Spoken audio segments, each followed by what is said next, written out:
For the next 25 minutes, we'll be watching video that was taken from 8mm movies taken by Gene Pratt of the urban renewal area dating back to 1970, downtown blocks bordered by Madison, Main, Elm, and Chestnut.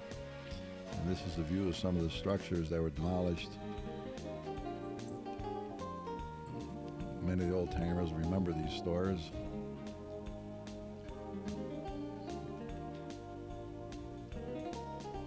Beatles Grocery and Angela's dry goods store. Laundry was next to that. And those buildings were where Technoplex is now located. You can see it was a busy day in East Rochester. All the parking spots taken and a lot of traffic. It seems like this was taken maybe on a Saturday morning. Only guessing with that. You see where Woods Pharmacy was on the corner, across from the Lyre Block. Another long-range view of the stores that were along Commercial, the shoe store, the candy kitchen, the Sleno's Cocktail Lounge. Then across the street, up by Madison, where Marine Midland was Carmen's Lounge. At one time, Hazleton was located in that location before they moved to Fairport Road. You get a glimpse of Parkside Dairy and Cocktail Center, and a view up Commercial Street. Here's a view down Chestnut. That one side of Chestnut Street was demolished, and that's where the parking lot for Technoplex is at the present time.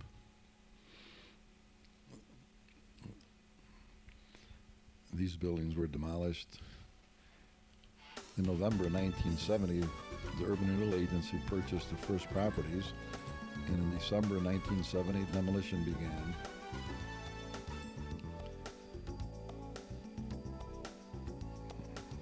The building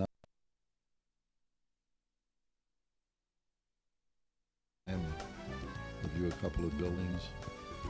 This building here, the Cavitasi building, was moved from that location up on Commercial Street where it stands now.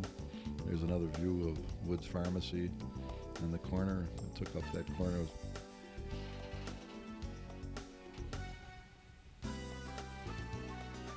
And that was the site of Woods Pharmacy on Main Street. You see Main and Commercial.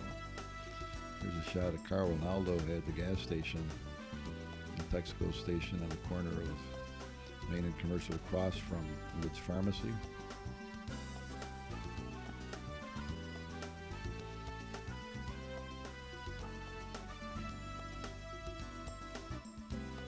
And Gene getting a picture of some local residents along with Carl.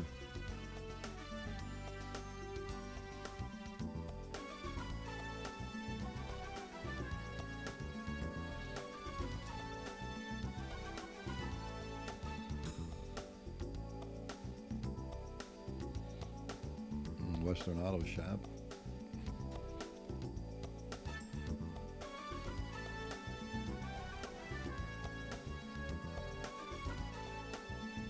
In August of 1970, the East Rochester Urban Renewal Agency received almost $4 million to begin the urban renewal activities. And 5 years before that, the Urban Renewal Agency was created by the New York State Legislature.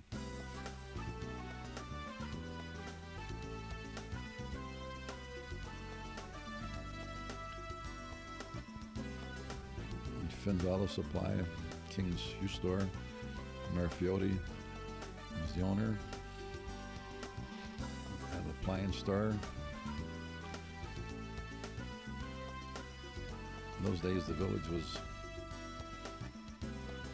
almost self-contained. You could buy almost anything you needed. And a store that's still there, Village Fair, that's on Commercial. Someone either buying a lot of groceries or making a delivery for Paul to Village Fair.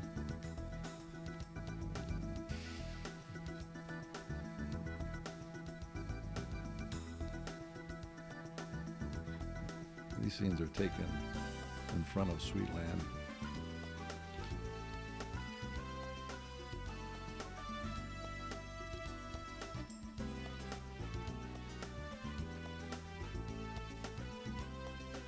Must have been a big order.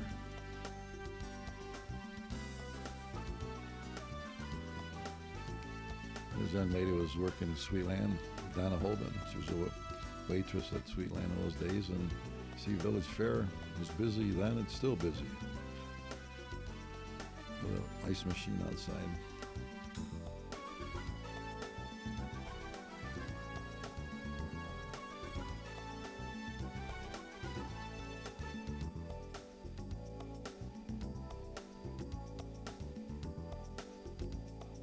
You can see in 1970, there wasn't much parking. All the parking spots are filled.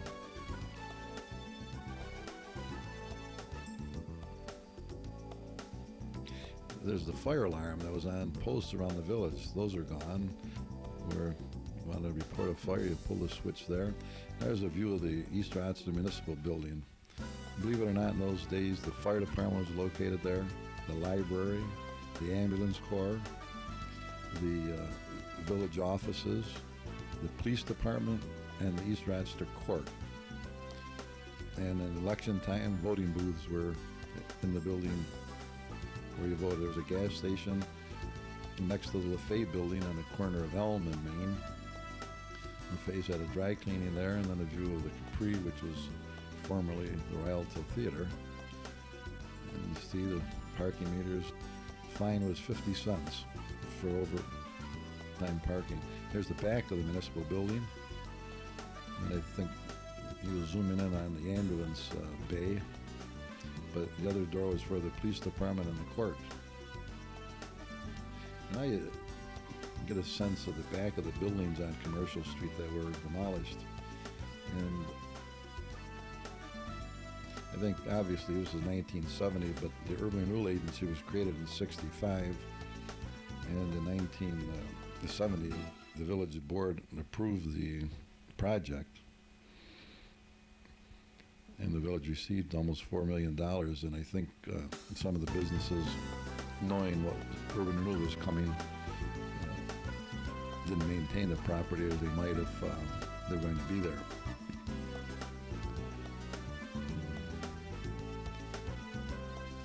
You can see the kind of blight that was in existence then.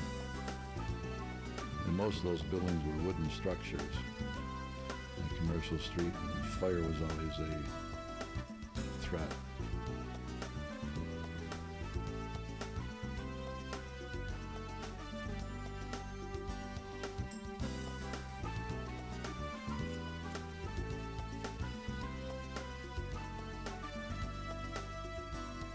Paul's Barbershop,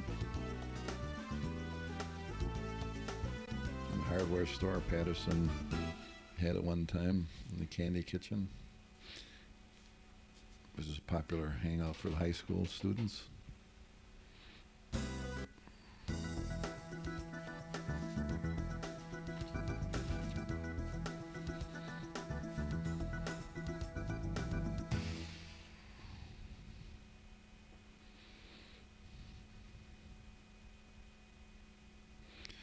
Basically, the goal of urban renewal was to return the land to the natural state and sell it to a private developer who would rebuild with a general plan, and that's what they did in East Rochester.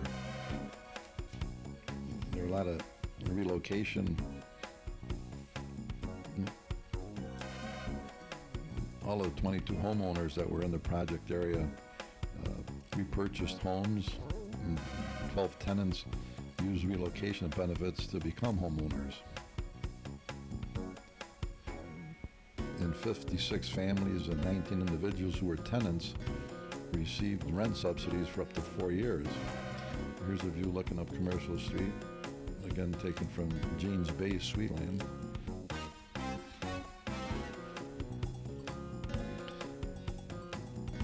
When the federal bulldozer came to East Rochester, 85 businesses were displaced, and 44 were rental properties. 41 owners in the project area. 26 relocated and 15 retired. Here's another view of the activity on the commercial between Sweetland and the Village Fair. One of the business owners who relocated up in the Piano Works Mall, Dominic Calabrese, had the liquor store for a long time. Prior to that, there was a bar in that building, and that building stands where the parking lot for the Village Hall is at the present time, that structure.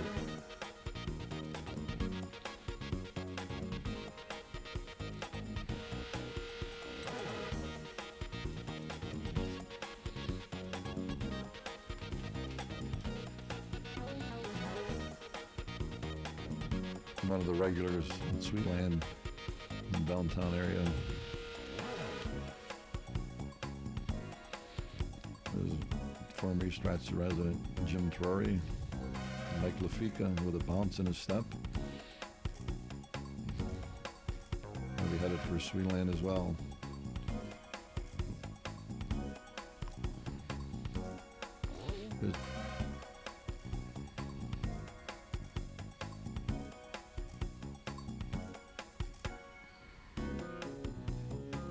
Larry Quinn was the executive director of the Urban Renewal Agency and provided a really dynamic leadership to bring the project to